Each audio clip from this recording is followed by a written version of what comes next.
Damon's POV. Congratulations to all of us!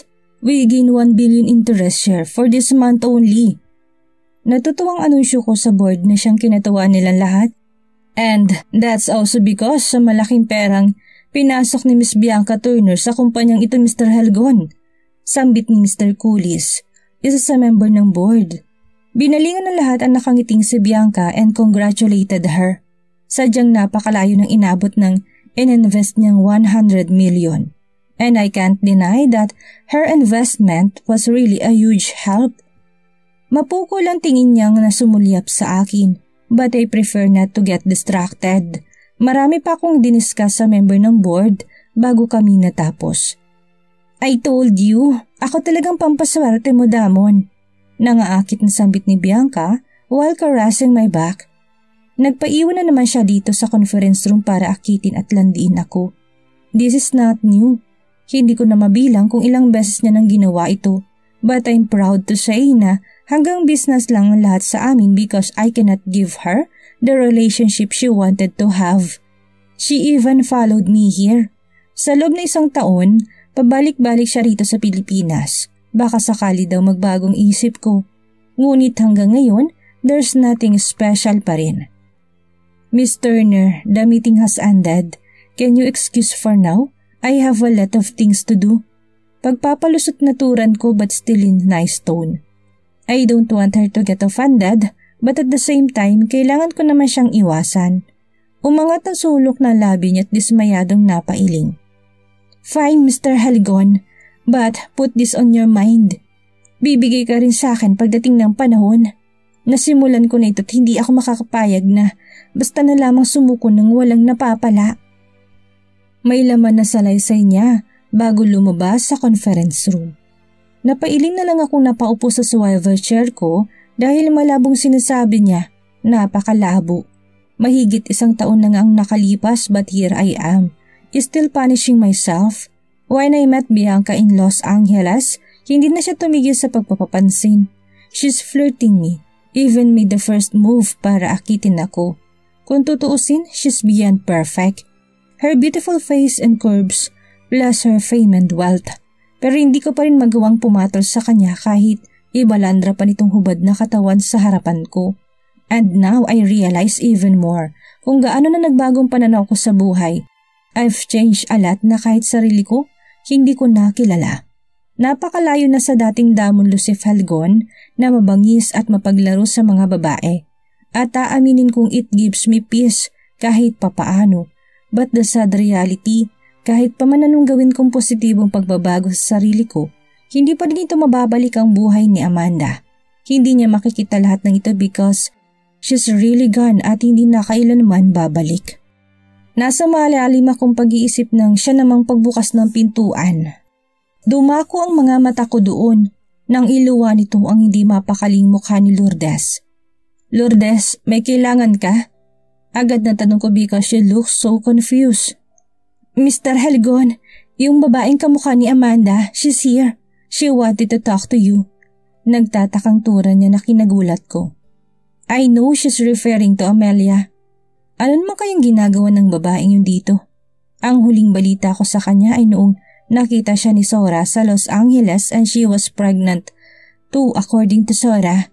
Then after wala na, but well anyway, wala rin naman akong paki para makibalita pa sa buhay niya. Ang nakakagulat lang ay ang biglaang pagparito niya. Mr. Helgon, papapasukin ko ba? Tanong ni Lourdes na siyang kinabalik ng atensyon ko. I sighed heavily bago marahang tumango. I just wanted to know kung anong kailangan ng babaeng yun and then after papaalisin ko na rin siya kaagad. Fine, let her in. Baritonong utos ko, yumuko si Lourdes bago nagpaalam na lumabas. Nakaupo pa rin ako sa swivel chair ko while waiting for her to come over. Hindi ko alam kung bakit parang nakaramdam ako ng kabog sa damdamin and it made me confused. Hindi ko pa rin naman nakakalimutan ang atraso ng babaeng yon and still hated her. Pero dahil nadami na si Amanda sa lahat, marami na rin akong realizations after. Pakiramdam ko, it's more than enough. Sobrang paniningil at paghihiganti ko sa maling babae pa. Especially after Dad also admitted that he's the one who wasted my 2 billion. Maya-maya pa'y bumalik na rin si Lourdes, but this time, kasama niya ng babaeng si Amelia. Mr. Helgon, she's here. Aniya bago pumarmar na yumuko para magpaalam. Ngayon natuon ang buong atensyon ko sa babaeng abot tengang ngiti na para bang tumama sa isang sweepstakes. She's confidently walking towards me habang ako'y seryoso lang na nakatitig sa kanya. Hi! Masiglang bati niya, but I just raised my brow as a response. She even seated on the chair kahit pa man hindi ko siya inaanyayahang umupo. What are you doing here again? Do you need money? Pues wala ka mapapala sa akin kaya umalis ka na. Inis na pagtataboy ko. Hindi ko nakakalimutan na the last time she went here ay nung nagtanong siya about Amanda cause she barely need money. Hindi na nakakapagtataka sa forma ng babaeng ito na mukhang pera. Ngunit bigla na lamang itong humalakak na para bang nanunudyo pa. You're so rude. Ganyan ka na ba mag-welcome na bisita? Mas lalo lang ako nakaramdam ng inis. Pumunta ka ba dito para mang-asar? Believe din talaga ako sa kapal na mukha mo. I gritted my teeth while saying this. Tumaas naman ang isang kilay niya and this time, sumeryoso na siya. You must treated me kindly, Mr. Helgon, dahil ikaw ang may kailangan sa akin. Confident na sagot niya. Tiningnan ko siya ng matalim. What are you talking about? Kahit kailan, wala akong kailangan sa isang bayarang kagaya mo. Gigil na sambit ko. Tagus hanggang butong pang-insulto. Oh, talaga ba? Ang sakit ha? Sambit niya while touching her chest na kunwari nasasaktan talaga siya. Wala akong oras makipagaguhan sa'yo. Just leave. Pagtataboy ko pa while pointing the door. Tinignan niya ako ng masama. She sighed deeply bago nagsalita. Saka mo ko paalisin. After you hear this, nanganak ang kakambal ko. Alam mo ba na ikaw ang ama ng anak niya? Parang tumigil ang pagtibok ng puso ko sa sinabi niya. Do I hear it right? Buhay raw si Amanda at ipinanganak ang baby namin? O baka naman nabibingin lang ako? What are you saying? Nautal na tanong ko dahil sa nagwawalang damdamin. Nanginginig ang buong sistema ko. Hindi ka naman siguro bingi, hindi ba? Pero sige, uulitin ko. Ikaw ang ama ng batang ipinanganak ni Amanda. For sure hindi mo alam yun dahil sa pagkakaalam ko, nilihim niya yun sa'yo. Ulit niya na ikinagulantang ko palalo. Nangihina ko napatayo sa kinauupuan dahil pakiramdam ko malalaglag ako. Amanda? Tanging lumabas na salita sa bibig ko. Yes, si Amanda. Yung kakambal ko. Napaka-loading mo namang kausap. Umiiling na turan ni Amelia. Humigpit pa lalong hawak ko sa table. Gulong-gulong isip ko sa sinasabi ng babaeng ito. Ngunit namumutawi ang hindi maipaliwanag na damdamin sa realidad na gustong-gusto kong naririnig ko. Buhay si Amanda? My voice is trembling habang tinatanong ito. Ha? Why are you thinking that she's dead? Of course, she's alive and kicking. Nanganak nga hindi ba? Mainis na sambit ni Amelia. Tuluyan na akong napapikit sa puang sentido ko. Pakaramdam ko, mawawalan ako ng ulirat sa nakakagulantang nadala niyang revelasyon. Yung dibdib ko parang sasabog na sa labis na pagdagungdong. Dahan-dahan ang kilos kong naglakad patungo sa water dispenser para kumuha ng tubig at ininom ito. I need to calm down myself cause what I heard was so mind-blowing. If she's really saying the truth, posible nga bang nakaligtas si Amanda sa trahedyang yun? Kung oo, paano niya nagawang makaligtas? Or maybe someone help her? At talagang nagbunga pa ang ilang beses na pag-angkin ko sa kanya, which is hindi naman imposible dahil wala akong suot na protection sa tuwing ginagalaw ko siya. Oh shit! Para akong mababaliw kung totoo nga lahat ng ito. Maintindihan ko kung pinagtataguan niya nga ako kung sakali mang nakaligtas nga siya. Dahil sa mga kalupitan at karasang ginawa ko sa kanya. Maybe she's traumatized at yun ay sobra kong pinagsisisihan. At matapos uminom ng 2 basong tubig ay nagpakawala ako ng isang napakalalim na buntong hininga bago muling hinarap si Amelia. Magaling at sanay manloko ang babaeng ito kaya kailangan ko ring makasiguro. Ngayon kahit papano ay kumalmang damdamin kung kanina lang ay hindi ko makontrol sa pagwawala. What now? Bakit ba mukhang gulat na gulat ka na buhay nga si Amanda? Hindi ba't nasabi mo sa akin noon na hawak mong kakambal ko? Ang gulo mo rin ano? Sunod-sunod na tanong ni Amelia. And based on her reaction, mukhang wala siyang alam sa sinapit ni Amanda sa mga kamay ko. Where is she? Unang katanungan na nais kong malaman agad ang sagot. I really can't wait to see her, lalo na ngayong kasama niya ng anak ko. Kahit siguro isang segundo ay hindi ko mapapalampas dahil sa sobrang tuwa at galak na makita't makasama sila. Halos ikinibaliw ko nga ang pagkawala niya. Kaya gagawin ko lahat ng paraan para makasama sila ng anak ko. Nasa Los Angeles. Sagot niya na mas lalo nagbigay sa akin ng kalinawan sa lahat. Posible nga bang siyang babaeng buntis na nakita ni Sora noong nasa Los Angeles din kami at hindi ito si Amelia? Did you get pregnant too? Paniniguradong tanong ko. Napabungis-ngis lang si Amelia na parang kalokohan ang katanungan ko. What? No, and never. Wala pa sa bokabularyo kong magbuntis ano? Napakarami ko pang plano sa buhay para mangyari yan. But not unless kung ang lalaking mahal kong makakabuntis sa akin. How I wish! Aniya na parang isang imposibleng bagay ang huling sinabi niya. At nababasa ko sa mga mata niya na nagsasabi nga siya ng totoo.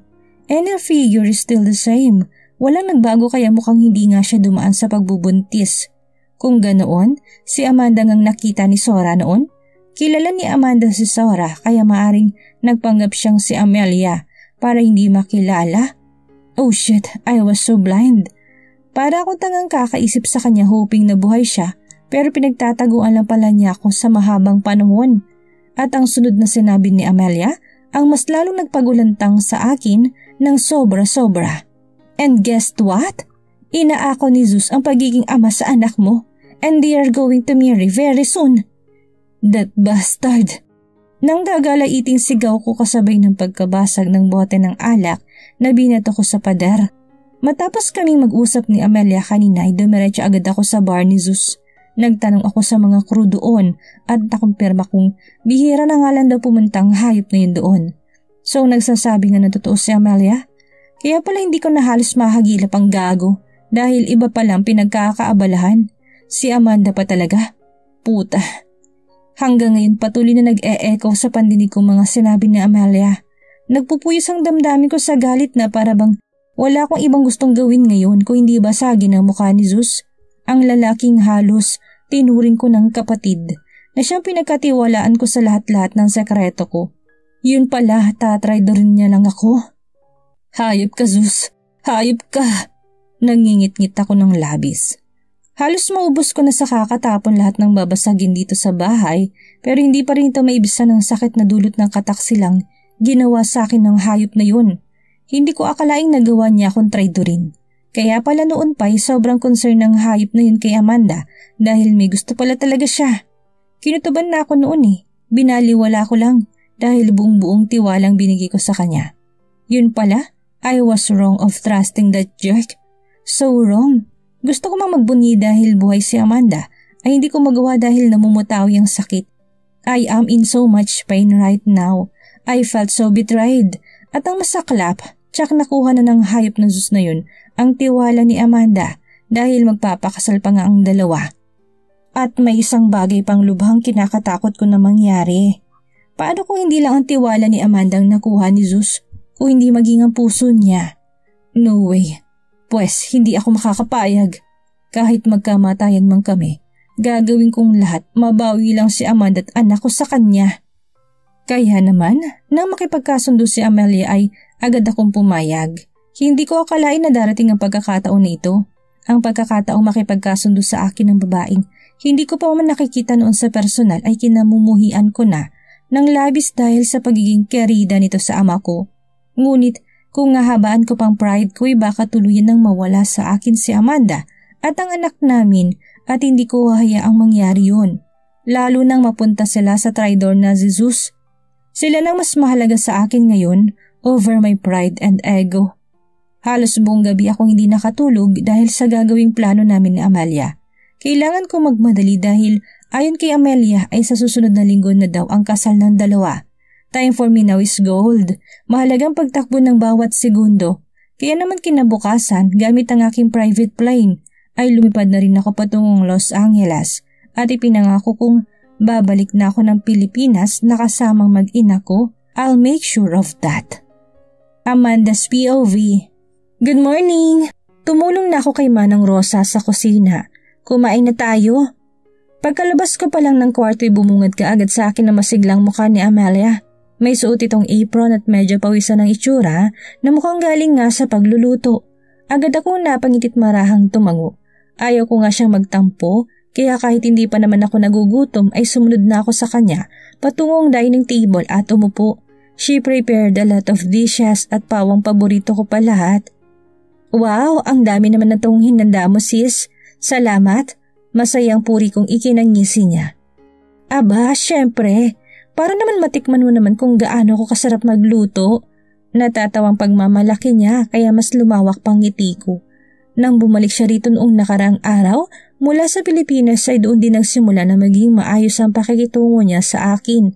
Sabi niya sa amin kay mama ay may binisita siyang isang matalik na kaibigan kaya raw marami na siyang realization sa buhay. At isa na doon ang makitungo ng mabuti sa kapwa lalo na sa amin ng pamilya niya. Hindi ko mapigilang magbunyi sa kaloob-looban ko dahil nakikita kong tuloy-tuloy na nga ang pagbabagong ito ni Amelia. Natupad ang matagal kong kahilingan kaya walang paglagyan sa tuwa ang puso ko. Sis, siya nga pala, pwede mo ba akong samahan mamaya? I also have a surprise for you. Hiling niya na kinatango ko ng mabilis. Walang pagdadalawang isip akong pumayag dahil gusto ko rin bumawi sa mga panahon na hindi kami magkasama. Lalo pat sa susunod na linggo ay ikakasal na kami ni Zeus at tsak nang magiging abala na ako sa buhay may asawa. Thank you sis! Masayang pasasalamat niya at sabay na kaming kumain. Maya-maya pa'y nakasali na rin sina Mama at Zeus na bagong gising lang. Hanggat hindi pa kami na ikakasal ay sa guest room pa rin natutulog si Zeus, kaya kadalasan hindi talaga kami nagkakasabay ng gising. Si Baby Nathaniel naman ay pinapadada ni Manang Rosa sa kwarto at masaya kaming nagsalo-salo. This is one of my dreams, ang maging kompleto at masaya kaming tatlo ni na Mama at Amelia. Idagdag pang mabait at gwapong fiancé ko na alam kong matututunan ko ring mahalin pagdating ng araw. Matapos namin kumain ay naghanda na rin kami kaagad ni Amelia. Hindi ko naman pwedeng dalhin si Baby Nathaniel dahil masyadong sensitive pang baby sa labas kaya sina Mama Anita, Zeus at Manang Rosang may iwan sa kanya. Si Manang Teofila kasi bumalik na rin sa Pilipinas matapos makapagbakasyon ng ilang linggo dito. Sigurado ka bang hindi ka magpapasama? Tanong ni Zeus pagkalabas ko ng kwarto. Katatapos ko lang magbihis ng simpleng t-shirt at jeans. Oo naman, ngayon lang nag-aya si Amelia kaya moment na namin ito para makapag-banding. Nakangiting salaysay ko. Ngunit nanatiling seryosong mukha ni Zeus. Yun na nga ngayon lang nag-aya itong kakambal mo. Kaya hindi ko mapigilang hindi kabahan. Pagtatapat nito, hinarap ko siya tinawakan sa magkabilang pisngi niya at marahan itong hinaplos. Ayan ka na naman sa pagdududa mo. Please, bigyan naman natin ng chance yung kakambal ko na tuluyang magbago. Gusto niya lang namang bumawi. Depensa ko kay Amelia. Aaminin ko na kahit ako noon ay nahihirapang pagkatiwalaan si Amelia. Ngunit naniniwala rin naman ako na lahat ng tao kayang magbago. Sadyang kailangan lang na sapat na panahon para mamulat sila sa tama. At ito na nga ang panahon na yon para kay Amelia kaya hindi ko ipagkakait sa kanyang atensyon at pagmamahal na kailangan niya sa isang kapatid. Nagpakawala ng isang malalim na buntong hininga si Zeus bago nito kinuha ang isang kamay ko sa pisngi niya at buong puso itong dinala sa mga labi niya tinalikan. Marahan pa niyang hinaplos ang diamanting singsing na suot ko sa ika-4 na daliri. Bigay niya ito bilang engagement ring at alam kong milyon-milyon ang halaga nito. Please, mag-iingat ka. Iyaharap pa kita sa altar. Malambing na sambit niya kaya marahan ko siyang niyakap. Naku, ang drama naman ng future husband ko. Of course, mag-iingat ako para kay Baby Amadeus at para sa'yo. Puno ng assurance na sabi ko. Naudlot ang pag-e-emote namin ng kapwa namin marinig ang tikim mula sa aking likuran. Agad akong napalingon at kita kong natatawang mukha ni Amelia. Napakamot pa ito sa kanyang batok. Pasensya na ha? Nakakaistorbo ba ako? Nahiyang tanong nito. Seryoso naman siyang tinignan ni Zeus, kaya bahagya kong sinikon tagiliran nito para suwayin. Para hindi mailang si Amelia. Hindi sis. Tara na. Akay ko kaagad sa kakambal ko. Hinalikan pa naming dalawa si Baby Amadeus na ngayoy karga-karga ni Mama habang nagpapahangin sa may veranda. Ang gwapo talaga ng anak ko. Hindi mapigil ang puri ko sa baby ko. Hindi ako nagsasawa kahit araw-arawin ko pa ito dahil kahit sinong makakakita sa anak ko'y talagang napapahanga sa sobrang lutang ng kagapuhan nito kahit baby pa lamang. Sinabi mo pa sis, kamukhang kamukha ng daddy niya. Nanggigigil na sabi ni Amelia, sabay halik sa ulo nito. Bahagya ako natigilan sa sinabi niya dahil tama nga si Amelia. Kamukhang kamukha si Nathaniel na totoo niyang ama na walang iba kundi ang hinayupak na si Damon. Shit, bakit ko nga ba nararamdaman ito gayong walang alam si Amelia sa katotohanan na tsak hanggang ngayon, Jesus pa rin ang inaakala niyang totoong ama na anak ko. Marahil sa paningin niya'y baka magkamukha nga sa Baby Amadeus at Zeus. May iba't ibang pananaw naman ng bawat isa. Sinulyapan din ako ni Mama sa seryosong mga mata. Paniguradong nababasa nitong naiisip ko. Kaming apat lang kasi ni Zeus at Manang Theophil ang nakakaalam sa katotohanan. Matapos makipagkulitan ni Amelia kay Baby Amadeus ay natigilan din ito nang mapansing tahimik kami ni Mama Anita. Tara na. Agad kong sabi para matuon sa ibang bagay ang aming atensyon. Let's go! Bye, baby handsome! Bye, mommy! Paalam ni Amelia. Humalik naman na ako kay Baby Amadeus at Mama Anita bago nagpaalam. Mag-iingat kayong dalawa and enjoy. Nakangiting tugon ni Mama at pumasok na nga kami sa sasakyan na si Amelia ang magmamaneho. Habang nasa biyahe pa na yan tanong naman ng kakambal ko sa mga hilig at gusto ko't matapat ko naman siyang sinasagot. Noong isang araw pa siya panay tanong, marahil gusto niya lang magka-idea dahil nabanggit niya rin yung mga bagay na hilig at gusto niya, which is magkaiba kami. Sobrang magkamukha nga tayo but we are so different in many ways. Hindi makapaniwalang sabit ni Amelia habang nakatuon ng atensyon sa pagmamaneho. Kaya nga pero ganun naman lahat ng mga kambal kaya normal lang ito sis. Suporta ko naman na kinatago niya. By the way sis, daan muna tayo sa mall bago pumunta sinanda akong surprise for you. Muling saad niya. Sige sis, ikaw ang bahala. Masayang sagot ko naman. Kaya kagaya nga ng sabi niya ay dumaan nga kami ng mall. Napakarami niyang pinamili para sa akin. May mga sexy dress pa at lingerie na siya mismong kusang pumili dahil wala akong mga gamit na ganito. Hindi naman ako mahilig magsuot ng mga ganito pero tinanggap ko na lang din dahil ayaw ko siyang magtampo. Sigurado ka bang libre lang lahat ng to? Paniniguro ko habang nakatingin sa tag price na nagkakahalaga ng ilang dolyar. Oo naman, sige na, marami akong pera dito kaya huwag ka mag-alala. At saka hindi to pera ni Mami, kaya huwag ka nang manghinayang dyan. Aniya na may kasama pang kindat. Kaya kahit nag-aalangan dahil sa mamahaling presyo ay wala na rin akong nagawa kung hindi ang tanggapin ito. Total ayon kay Amelia ay hindi rin naman ito pera ni Mama. Ngunit nalula pa rin ako sa kabuang halaga ng babayaran ito ni Amelia. Tumataginting na $4,000 lang naman ito lahat o katumbas ng mahigit 200,000 piso sa pera ng Pilipinas. At buong buhay ko ngayon lamang ako nakapag-shopping ng ganito kadami at ang mamahal pa. Ibalik na lang kaya natin yung iba? Mahinang bulong ko kay Amelia nang nasa counter na kami. Ano ka ba? Hindi ba't sabi ko na ako nang bahala? Ayos na ayos lang ito sis. Saway nito sa akin, sabay bigay ng hawak niyang black card sa kahera. Namilog naman ang mga mata ko sa nakikita. Black card? Paano siya nagkaroon ng isang card na tanging mga bilyonaryo lang ang nagmamay-ari? Oh shit! Natapi ko na lang ano ko nang biglang maisip na mahilig nga palang makipagrelasyon si Amelia sa mga matatandang bilyonaryo. Baka nahutot niya ito mula sa sugar daddy niya. Oo, alam ko yung iniisip mo. Basta magtiwala ka lang sa akin. Legal na legal ito, sis.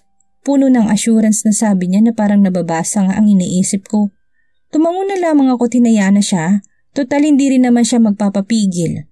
Matapos naman namin mag-shopping ay dumaan kami sa isang mamahaling fast food para kumain ng lunch. Inabot kasi kami ng tanghali sa pagsha-shopping. Palingalinga pa ako habang nasa loob dahil ewan ko ba. Pakiramdam ko may mga matang nakamasid sa akin. Ang weird lang. Magbabanya lang ako. Paalam ni Amelia habang hinihintay namin ang order.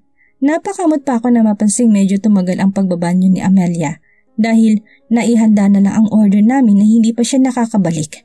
Medyo nakakaramdam na ako ng gutom pero nahihiya naman akong mauna sa pagkain dahil nga wala pa siya. I'm sorry sis, napajabs na lang din ako.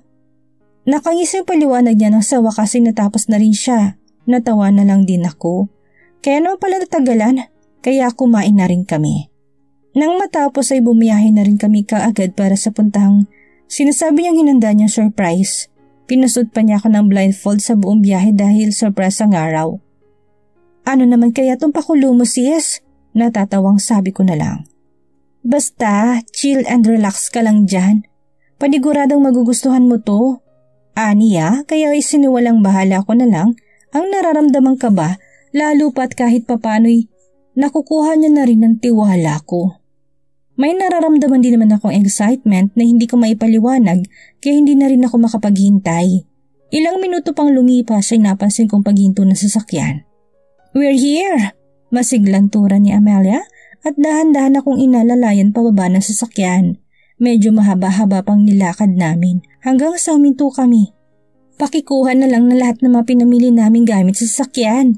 Sabi ni Amelia na para bang may taong inuutusan. Sis, pwede ko na bang tanggalin tong blindfold? Kinakabahang tanong ko. Ewan ko ba pero biglang sumibol ang kakaibang kaba sa dibdib ko. Not yet sis, mamaya na. Kumalma ka lang kasi. Pangako hindi ka mapapahamak.